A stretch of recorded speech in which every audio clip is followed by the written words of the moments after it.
Hola chicos, bienvenidos al segundo video de la unidad número 9. Vamos a hablar aquí de resistencia a la insulina y de diabetes mellitus. Comenzamos primero con resistencia a la insulina. Bien, entre las causas y factores agravantes que generan o favorecen la resistencia a la insulina, tenemos una combinación de factores genéticos y de estilo de vida. Tenemos factores hereditarios, familiares cercanos con diabetes mellitus tipo 2, aumenta el riesgo también de padecer también diabetes. Tenemos factores étnicos, mayor prevalencia de resistencia a la insulina y diabetes en americanos nativos, raza negra y en hispanos. Otro factor desencadenante de resistencia a la insulina y diabetes es la obesidad abdominal, sobre todo, porque este tipo de obesidad interfiere especialmente con la acción de la insulina.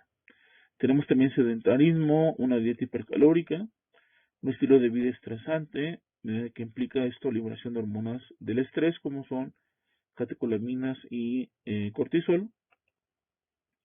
También tenemos un incremento de peso excesivo en el embarazo y producción placentaria de hormonas que aumentan la glucemia. Todos estos son causas y factores agravantes de resistencia a la insulina. Bien, en cuanto a la resistencia a la insulina, podemos decir que en esta circunstancia el cuerpo resiste tomar la glucosa al interior de las células, no se transporta en forma adecuada. Y esto es debido a que la insulina no puede estimular suficientemente sus receptores en membrana, porque estos y su transducción, sus señales de transducción, se encuentran disminuidos. Esto es debido a que algo, o sea, ácidos grasos, estorban el proceso de unión del ligando con su receptor, o sea, la insulina con su receptor. De esta forma el cuerpo no puede usar la glucosa que está en la sangre, y esto aumenta la glucemia y aparecen los síntomas asociados a la diabetes mellitus tipo 2. En este sentido, cuando tenemos resistencia a la insulina, ciertas proteínas y enzimas se liberan en la grasa y actúan a través de efectos proinflamatorios en músculo, hígado, hipotálamo para disminuir la forma en la que se sensa la información generada por la insulina al unirse a su receptor. Recuerden que aquí hablamos de resistencia a la leptina a nivel hipotalámico, inducida por la liberación de adipocitocinas proinflamatorias que vienen del tejido adiposo.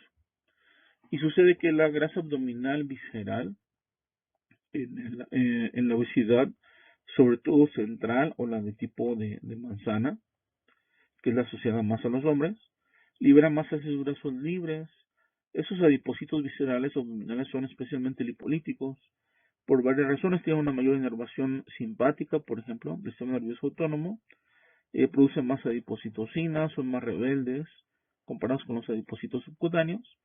Y entonces esto eleva los niveles de triglicéridos, incrementa la producción de insulina para compensar, lo cual promueve aún más la insulina elevada cuando hay resistencia a la insulina, promueve aún más el almacenaje de grasa en los adipocitos. Bien, sucede que hasta el 92% de las personas con diabetes mellitus tipo 2 muestran resistencia a la insulina.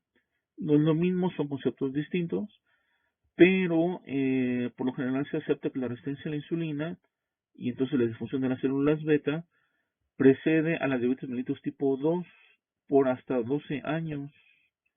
Y lo importante de detectar esta condición de prediabetes o de resistencia a la insulina es que es reversible, pero cuando llega ya el diagnóstico de diabetes mellitus, esto es irreversible.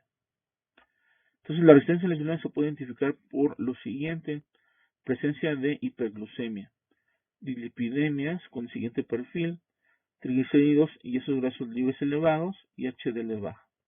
Obesidad central, tipo manzana, dijimos, distribución de manzana, hipertensión arriba de 130-80. Y también recordemos que cuando hay resistencia a la insulina, el páncreas trabaja a marchas forzadas para producir más hormona. Por lo tanto, la insulina aumenta en sangre. Esto se llama hiperinsulinemia y eso es característico de la resistencia a la insulina. La resistencia a la insulina se diagnostica en forma clínica con el índice HOMA-IR. Este es un cálculo a través de un software específico que necesita los valores de insulina en sangre y de glucemia en ayunas, para hacer este cálculo. Y entonces tenemos que niveles arriba de 3.5 en adultos ya nos hablan de resistencia a la insulina. Es el índice HOMA-2, que es el más reciente. Antiguamente se utilizaba el HOMA-1, que era muy parecido, pero ya el actual es el HOMA-2. Muy bien. Bien, en cuanto a la grasa y triglicéridos, sucede cuando hay resistencia a la insulina, la grasa abdominal continuamente libera ácidos grasos libres y triglicéridos hacia la circulación, y estos son captados por el hígado. Entonces, esto incrementa la necesidad corporal para liberar insulina y tenemos una demanda mayor de insulina, y entonces el páncreas, para compensar esta demanda, trabaja más duro para elevar los niveles de esta hormona, y esto genera hiperinsulinemia. Y sucede que es un arma de dos filos, porque a lo mejor se produce más insulina, bajas tantito más la glucemia, pero la propia hiperinsulinemia hace que la expresión de receptores de insulina baje, así como su afinidad. Dentro de la respuesta generada por la insulina a través de su receptor en las células periféricas, también se induce una disminución en la expresión de estos receptores en membrana, y esto genera tolerancia y eventualmente tenemos resistencia a la insulina.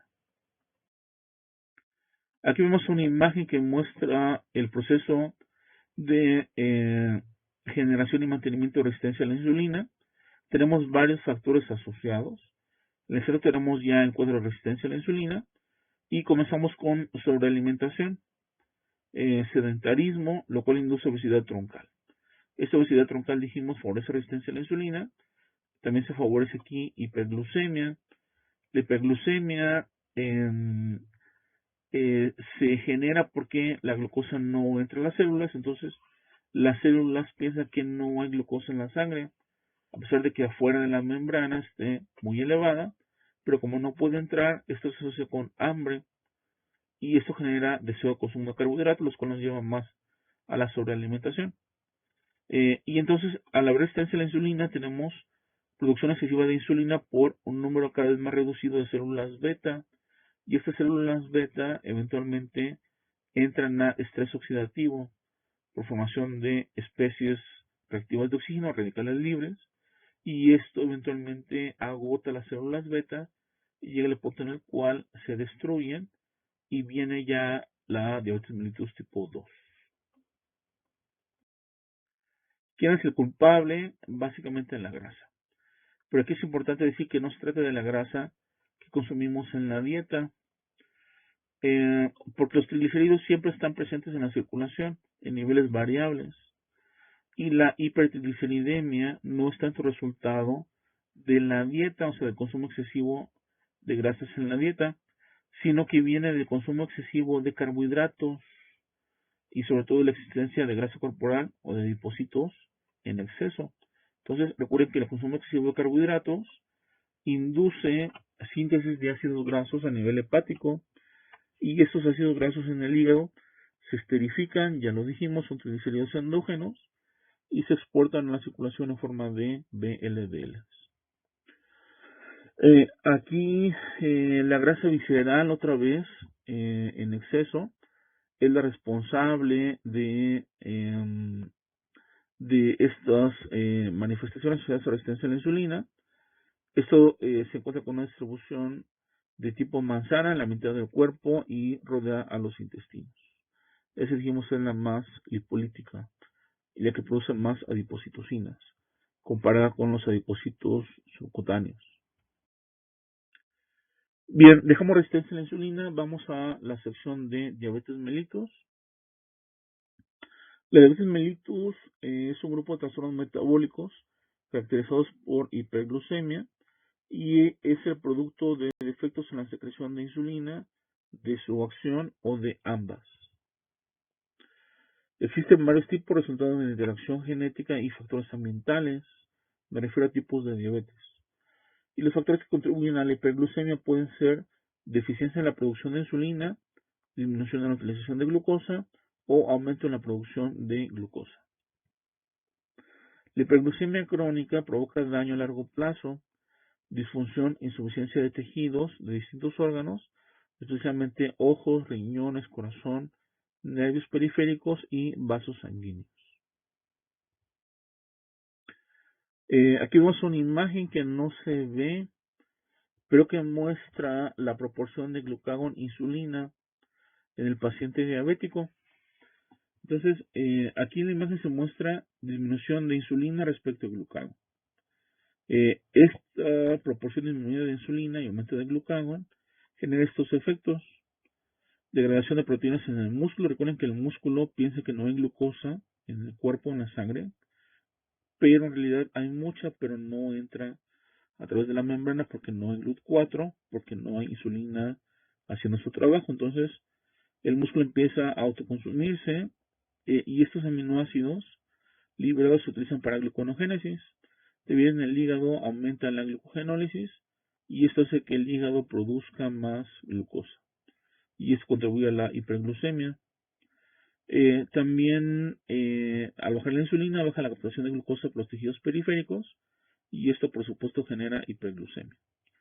Y el baja de insulina aumenta el glucagón, induce lipólisis, lo cual se traduce en aumento de ácidos grasos libres, los cuales en el hígado se utilizan para cetogénesis.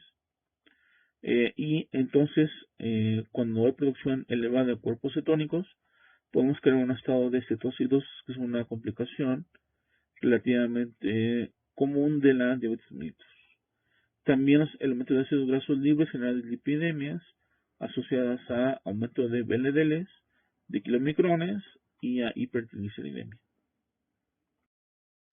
Bien, en cuanto a la diabetes mellitus tipo 1, es una enfermedad metabólica caracterizada por hiperglucemia que resulta por la destrucción que se genera por la destrucción autoinmune de la célula beta pancreática. La tipo 1 representa del 5 al 10% de las diabetes mellitus, con una incidencia aproximada en Estados Unidos de 1 en 300. Como consecuencia, entonces, se desarrolla un trastorno catabólico en el que la insulina virtualmente está ausente en la circulación. Hay elevación de glucagón en el páncreas y las células beta no responden ante ninguno de los estímulos que tradicionalmente liberan insulina, llamados insulinogénicos. Aquí vemos una tabla que muestra la clasificación de la diabetes mellitus tipo 1. Se divide en tipo 1A y 1B. En la 1A hay presencia de autoanticuerpos. Entonces, este es el más del 90% de los casos de diabetes mellitus tipo 1.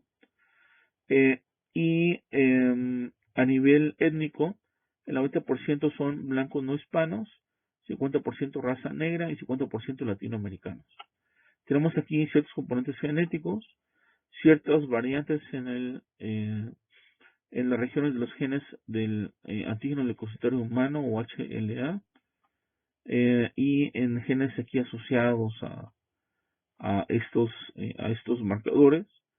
En la tipo B, 1B, no tenemos autoanticuerpos, es la menor parte de la diabetes tipo 1, es raro en blancos y el componente genético es desconocido. La 1A, dijimos, es el 95% de los casos, la B es 5% restante, y aquí hay una destrucción en la A de las células beta debido a autoanticuerpos, y en la B hay destrucción de célula beta no mediada por anticuerpos. No se conoce muy bien cuál es aquí el mecanismo, pero no se encuentran autoanticuerpos circulantes dirigidos a las células beta. Bien, aquí vemos una tabla que tampoco se ve muy bien, que muestra características clínicas y diagnóstico de la diabetes mellitus tipo 1. Como ustedes saben, la tipo 1 se asocia más a pacientes jóvenes, niños incluso. El comienzo es agudo de los síntomas. Tenemos los síntomas tradicionales de la diabetes: poliuria, polidipsia, polifagia, que se acompaña con pérdida de peso y cansancio excesivo. La glucemia está elevada, tanto al azar como basal, y puede haber cetocidosis. La cetocidosis es una complicación secundaria de la diabetes mellitus tipo 1. En el caso de la tipo 2 no hay cetocidosis, ahí más bien tenemos coma hiperosmolar no cetósico. Es distinto, vamos a hablar de esto más adelante, pero en la tipo 1 se puede presentar cetoacidosis la cetoacidosis se genera debido a que no hay insulina suficiente para inhibir la síntesis de cuerpos cetónicos en el hígado. Bien, aquí tenemos un esquema que muestra la cetosis o cetoacidosis. Dijimos que se presenta en el diabético tipo 1, donde hay ausencia de insulina. El hígado no puede absorber glucosa, hay inhibición de la glucólisis y activación de gluconogénesis. Todo esto lleva a alteraciones en el ciclo de Krebs y entonces la acetilcoenzima A no se puede utilizar en Krebs como normalmente se utilizaría, sino que es combustible para cetogénesis y los cuerpos cetónicos son ácidos moderadamente fuertes. Entonces, si tenemos un estado de cetosis con muchos grupos cetónicos, tenemos también acidosis severa, que es de tipo metabólica. También la ausencia de insulina, dijimos, favorece la lipólisis en adipocitos. Entonces, esos ácidos grasos salen y llegan al hígado y aquí se utilizan, dijimos, a través de beta-oxidación para formar acetilcoenzima A que forma cuerpos cetónicos. Cuando tenemos ya un estado de cetosis o acidosis metabólica, tenemos disfunción en los tejidos y sobre todo lo más importante es en el sistema nervioso central. Esta es la fisiopatología de la cetoacidosis diabética. Bien, en la diabetes mellitus tipo 2, esta es una enfermedad sistémica crónico-degenerativa con grados variables de predisposición hereditaria y con participación, aquí sí más, en mayor medida, de factores ambientales.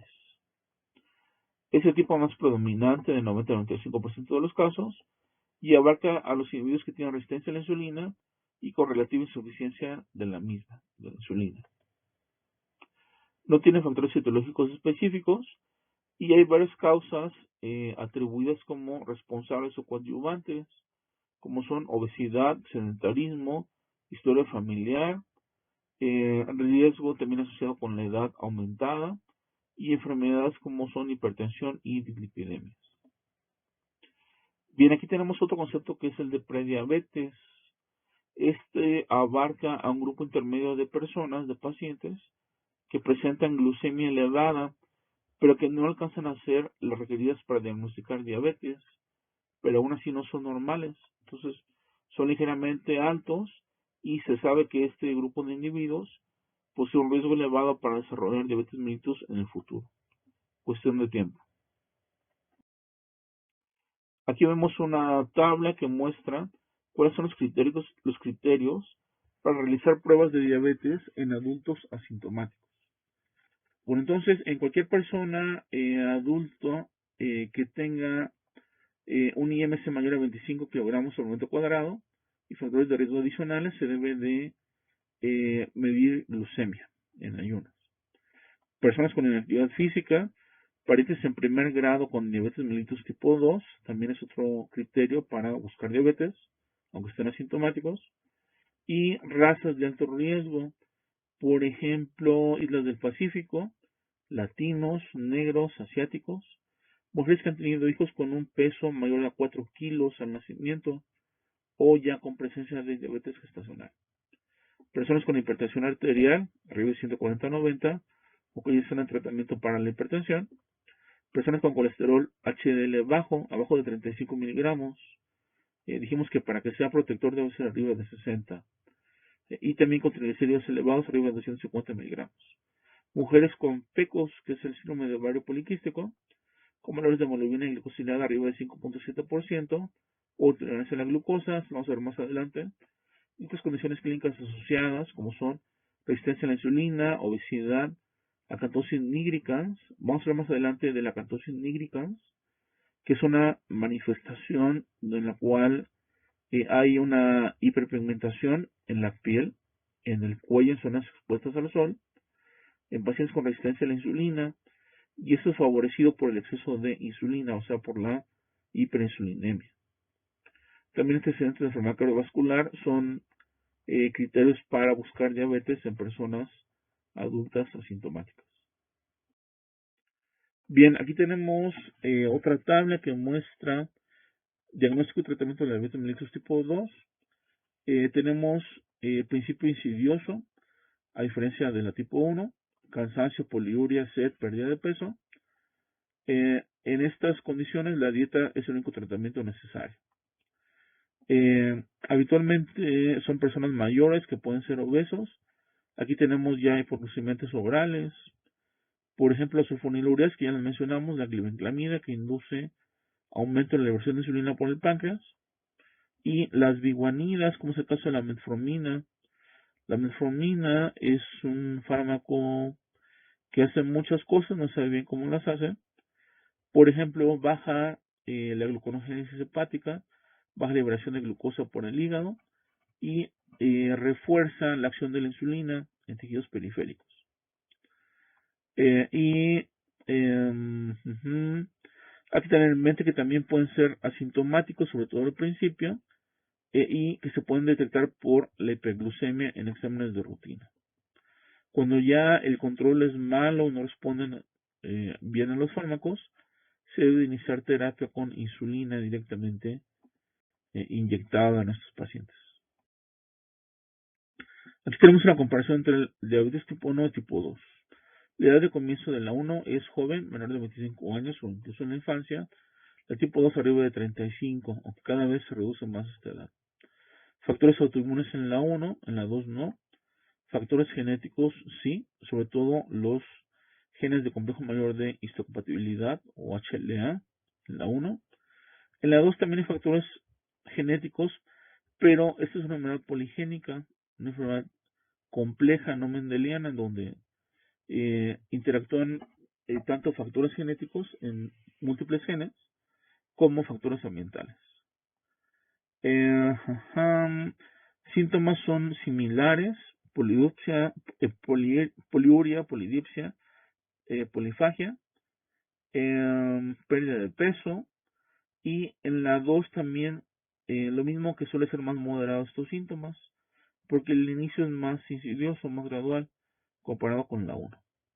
En la 1 tenemos emaciación, deshidratación, pérdida de la conciencia, inicio agudo, repito. En la 2 tenemos tradicionalmente obesidad. En cuanto a coma cetósico, o sea, cetoacidosis diabética, en la 1 sí tenemos, en la 2 es rara vez. En cuanto a obesidad, en la 1 es infrecuente y en la 2 es frecuente. Bien, aquí vemos complicaciones a largo plazo de la diabetes mellitus. Tenemos sobre todo problemas en los vasos sanguíneos que se llaman microangiopatía y macroangiopatía. La microangiopatía afecta a los vasos pequeños, vasos sanguíneos pequeños. Por ejemplo, en los ojos produce sangrado, retinopatía, cataratas también. Los riñones causan nefropatía, eventualmente insuficiencia renal. Y en el sistema nervioso periférico, neuropatía, la cual puede ser causa de amputaciones debido, sobre todo en los pies, debido a pérdida de la sensibilidad.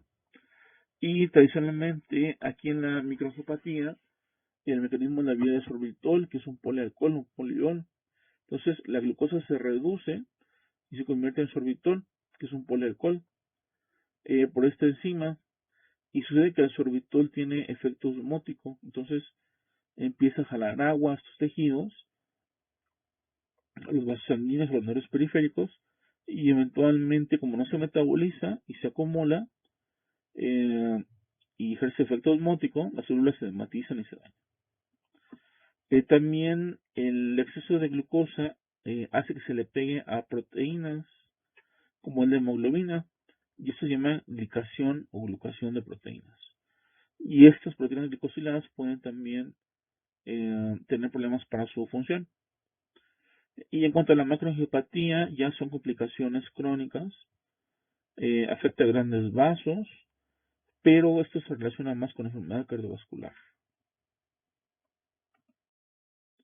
Bien, aquí vemos una imagen de cómo es el metabolismo en el paciente sano, en postprandio y en ayuno. Comenzamos con el sano en postprandio. Entonces tenemos ingesta de carbohidratos en la dieta, aumenta la glucemia y el páncreas lo detecta y libera insulina, que son estas flechas verdes.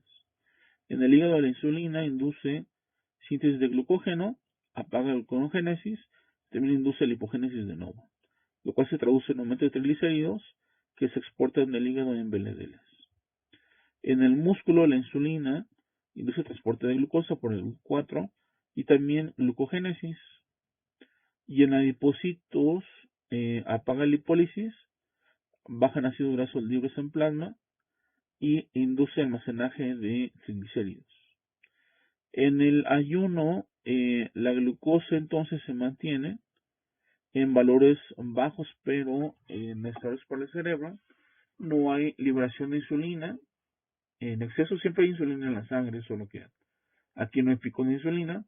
Entonces, esta falta en el incremento de insulina en el adipocito se induce lipólisis, porque la lipasa se enciende, se inhibe con insulina. Al no haber insulina, en exceso se enciende y libera ácidos grasos libres al plasma, los cuales son captados por el hígado.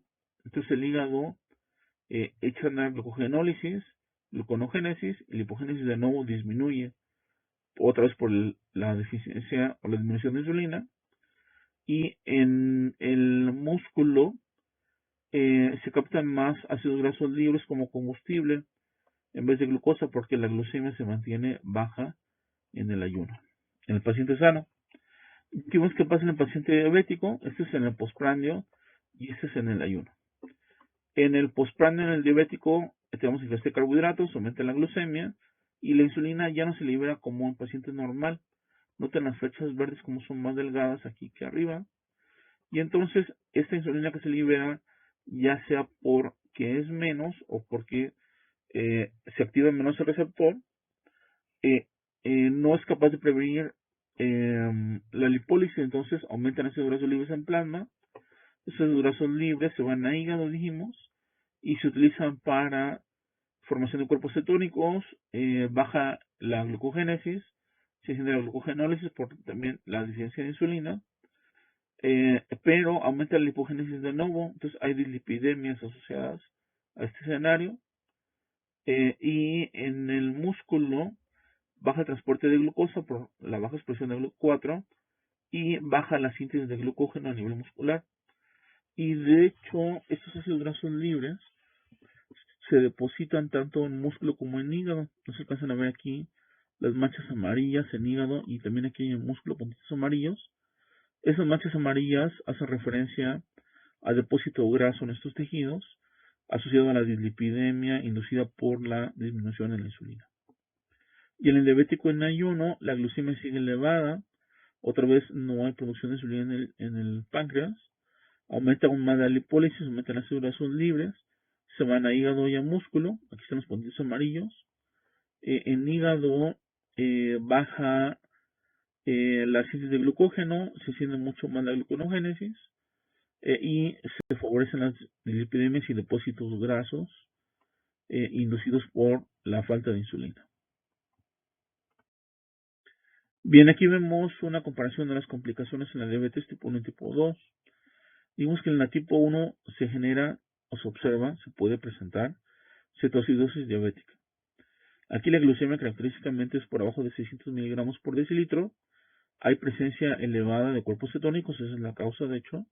Y dijimos que esa es una acidosis metabólica, entonces el pH baja de 7.35, que es el límite más bajo, incluso menor a 7.25. Tenemos una osmolaridad no tan elevada, los normal van a cerca de 300 milimoles por litro. No hay convulsiones y no hay alteraciones del sistema nervioso central. Esto, repito, es del diabético tipo 1. En el tipo 2 tenemos el coma hiperosmolar no cetósico. Aquí no hay cuerpos cetónicos, pero tenemos un exceso de glucosa en sangre, incluso por arriba de 900 miligramos por decilitro. Y todo este exceso de glucosa en sangre se elimina básicamente por riñón. Recuerden que el umbral renal de glucosa es de 180 miligramos. Si la glucemia aumenta más allá de 180, ya la glucosa se elimina vía renal y ya está presente la glucosa en la orina, cosa que normalmente no debe pasar. Pero esa glucosa que se elimina por orina tiende a solvatarse y a llevarse moléculas de agua, y esto genera desbalances a nivel hidroelectrolítico. El pH aquí está normal, pero la osmolaridad está muy elevada, arriba de 350 milimoles por litro, por tanto exceso de glucosa en sangre. Aquí se puede ver convulsiones y las alteraciones en el sistema nervioso central son frecuentes, y de hecho el coma hiperosmolar no cetóxico mata 8 de cada 10 pacientes que se mueren por complicaciones de la diabetes tipo 1 y 2. Los otros 2 pacientes restantes que se mueren son por cetocidosis diabética en la tipo 1. Pero esta es sobre todo muy peligrosa en la tipo 2 y es difícil de manejar porque hay deficiencias tanto de líquidos como de otros electrolitos ahí de forma conjunta. Bien, aquí vemos un diagrama que muestra alteraciones asociadas a la diabetes mellitus. Dijimos ahí hiperglucemia, exceso de ácidos grasos libres, resistencia a la insulina. Esto nos lleva a estrés oxidativo, activación de estas vías que en el endotelio bajan óxido nítrico. Este es un agente vasorelajante. Aumenta la activación de factores proinflamatorios, de angiotensina 2, de otras proteínas aquí asociadas, lo que nos lleva a vasoconstricción, inflamación y trombosis. Entonces tenemos hipertensión, tenemos liberación de quimiosinas, citocinas también, expresión de moléculas de adhesión celular, y esto también se asocia con trombosis donde hay un estado procoagulante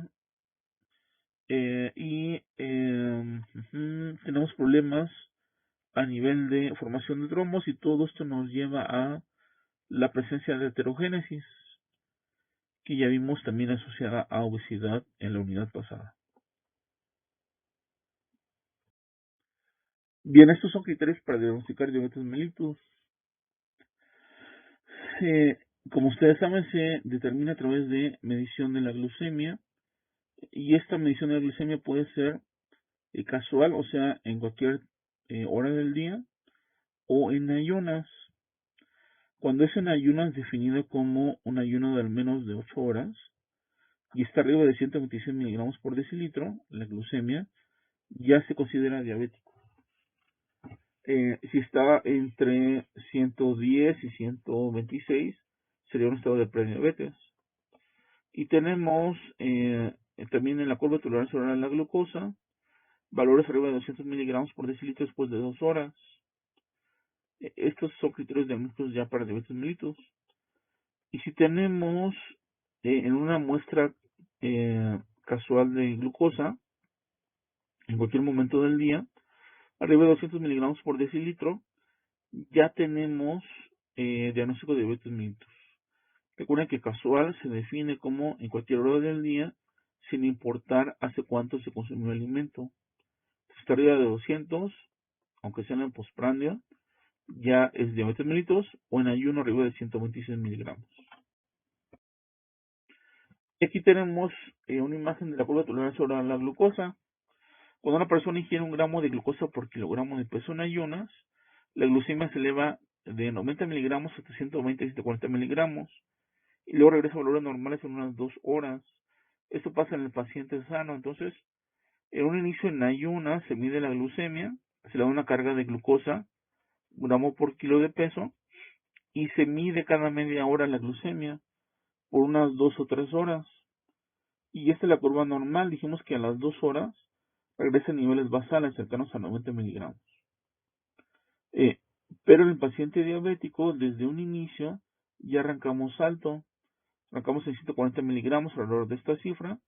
Le damos la glucosa, se la toma, sube mucho y ven que a las 2 horas sigue muy elevada, no está nada cerca de los valores normales. Entonces, esta es una curva característica de un paciente con diabetes mellitus. Bien, estos son criterios actuales para diagnosticar problemas en cuanto al manejo de la glucemia. Lo normal de la glucemia debe ser abajo de 140 miligramos por decilitro. Este es al llevar a cabo la curva de tolerancia oral de la glucosa. Si está entre 140 y 200 miligramos, nos habla de prediabetes, tolerancia a la glucosa, resistencia a la insulina. Y arriba de 200 miligramos ya son signos de diabetes mellitus. Y aquí tenemos una imagen que nos muestra la glucemia de un paciente sano, una persona sana, con alguien con prediabetes o con diabetes. Entonces, en ayunas debe estar de 70 a 100 miligramos después de 8 horas de ayuno. Esto es paciente sano. Y postprandial 2 horas después de comer, abajo de 140 miligramos. Ese es el valor que vimos aquí arriba. Después de 2 horas de comer. O también en la curva oral de tolerancia a la glucosa. El paciente con prediabetes tiene en ayunas de 100 a 125, porque arriba de 126 ya es de diabetes. Y postprandial dijimos de 140 a 199, 2 horas después del alimento. Y diabético arriba de 200, 2 horas después de alimentación, ya es diagnóstico para diabetes mellitus. Bien, el otro parámetro que se utiliza para diagnosticar diabetes y ver el manejo de la glucemia es la hemoglobina glicosilada. Digamos que la glucosa al estar elevada se le pega a muchas proteínas, entre ellas la hemoglobina, y esto sucede cuando se está formando los eritrocitos en la médula ósea. Entonces, una vez que salen los eritrocitos a circulación, ya llevan ahí la glucosa pegada a la hemoglobina en el caso de que haya estado elevada en el momento de su producción, de forma tal que la hemoglobina glicosilada llamada HbA1c es una medida de cómo ha estado la glucemia en los últimos meses, de 3 meses para atrás. En cambio, la glucemia en ayunas solamente te habla de las últimas horas de manejo de la glucemia. Entonces, para ver cómo ha estado en forma más crónica, se utiliza la hemoglobina glicosilada y estos valores se expresan en porcentaje. Lo normal es 5% o menos, lo cual equivale a 90 miligramos por decilitro. Arriba de 5%, ya hablando de 6%, equivale a niveles de 126 miligramos por decilitro, ya es diagnóstico de diabetes. 8% equivale a 183 miligramos, 10% 240 miligramos y 13% a glucemias de 330 miligramos. Como les decía, la hemoglobina glicosilada nos muestra un promedio de glucemia de los últimos 3 meses.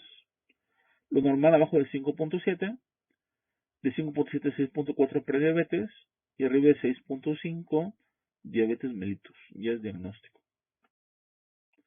Bien, vemos por último esta imagen que nos habla del tratamiento de la diabetes mellitus y vemos aquí qué tipo de fármacos o medidas actúan a diferentes niveles. Y finalmente estos niveles repercuten sobre la glucemia.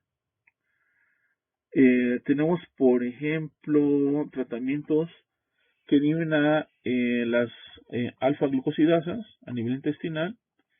Entonces, esto disminuye la absorción de carbohidratos a nivel del intestino, porque recuerden que las moléculas de glucosa entran rotas, o sea, ya como moléculas de glucosa, no como almidón, o sea, cuando están polimerizados, el almidón no se puede meter por el enterocito, tiene que estar ya la glucosa sola para poder transportarse en el enterocito.